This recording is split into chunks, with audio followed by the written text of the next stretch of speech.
Mesdames et messieurs, honorables invités, chers partenaires et amis de la République démocratique du Congo, mes très chers compatriotes, à l'heure où l'Organisation des Nations Unies, notre dispositif pensé et conçu pour le maintien de la paix et de la concorde dans l'humanité, ouvre la 80e session ordinaire de son Assemblée générale, la République démocratique du Congo, mon pays, a souhaité porter dans ce cadre la voix d'un peuple meurtri qui réclame vérité et justice. À l'instar de celui organisé à Genève, l'événement parallèle de ce jour se veut être un espace de parole utile pour éclairer les consciences et mobiliser les bonnes volontés éprises de justice et d'humanité et engager contre tout déni de ces valeurs fondamentales. Il est indéniable que depuis plus de 3 décennies, et ce ne serait jamais trop de le rappeler à chaque occasion, à chaque conscience, nos populations payent un tribut humain insoutenable. Familles décimées, villages rayés de la carte, communautés déportées ou forcées à la disparition en raison de leur identité pour permettre l'implantation de populations étrangères qui héritent illégalement de leurs terres, autorités traditionnelles réduites au silence absolu et remplacées par des lignées étrangères entraînant une désarticulation identitaire, femmes et enfants brisés. Ces crimes planifiés et systématiques dans leur modus operandi relèvent pour certains actes de la logique et de l'intention génocidaire. Trop souvent, ces tragédies ont été minimisées, relativisées, parfois niées.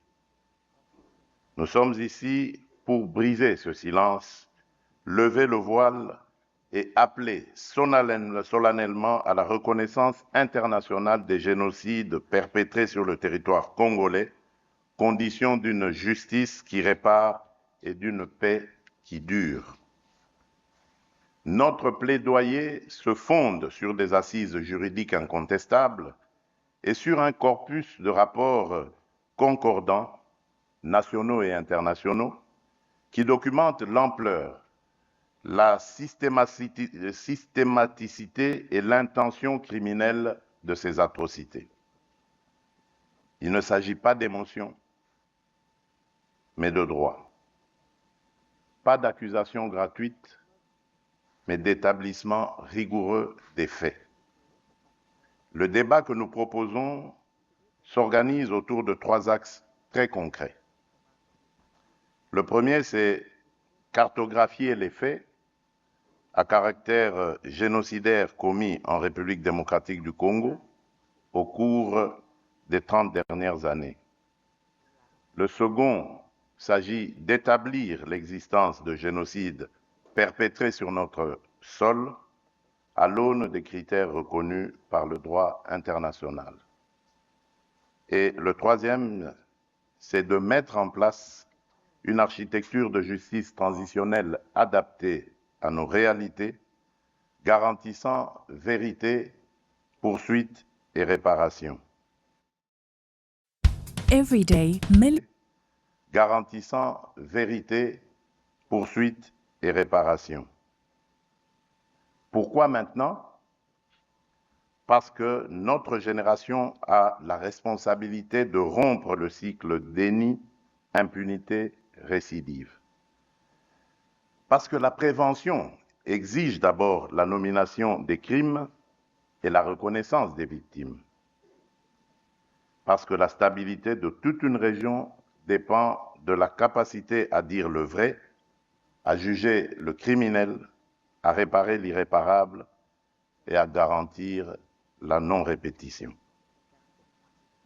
À cet égard, nous réaffirmons notre ancrage dans la Convention pour la prévention et la répression du crime de génocide du 9 décembre 1948 et dans l'ensemble des instruments pertinents du droit international.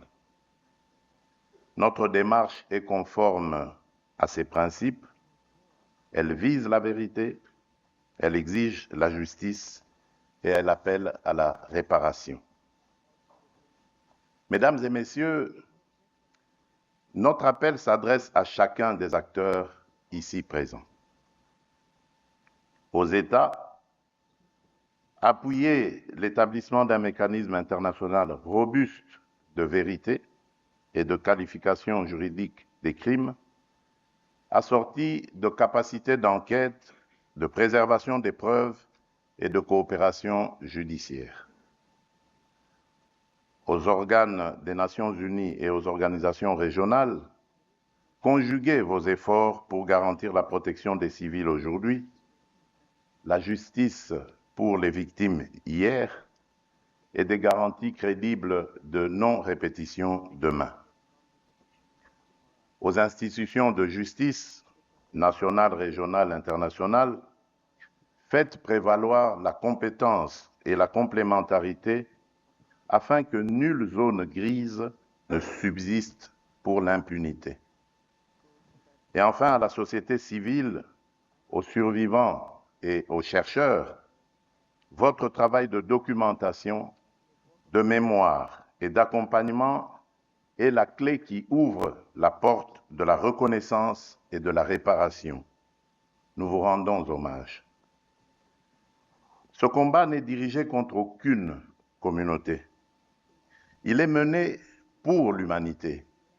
Reconnaître un génocide, c'est protéger l'avenir en refusant l'oubli et le relativisme.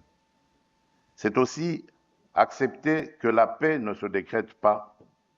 Elle se bâtit sur la vérité et la justice, dans l'esprit de la réconciliation, avec des mesures concrètes de réparation, de mémoire et de réintégration des victimes dans la vie sociale. En ma qualité de président de la République démocratique du Congo, je prends l'engagement de soutenir toutes les démarches sérieuses et crédibles visant à la reconnaissance des génocides commis sur notre territoire, à l'établissement des responsabilités et à la garantie pour les victimes de leur droit à la vérité, à la justice et à la réparation. Notre main reste tendue pour le travail commun. Notre détermination demeure entière.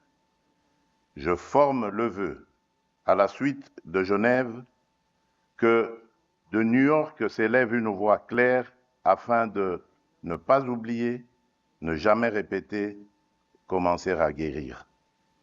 Que cette triple exigence irrigue l'action des institutions, inspire la coopération internationale et honore la mémoire de celles et ceux qui ne sont plus de ce monde et qui n'ont jamais que trop longtemps souffert de l'oubli ainsi que de l'indifférence.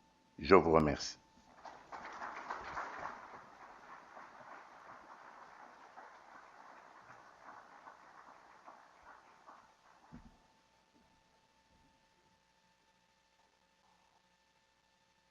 Chef de l'État, nous allons continuer avec la suite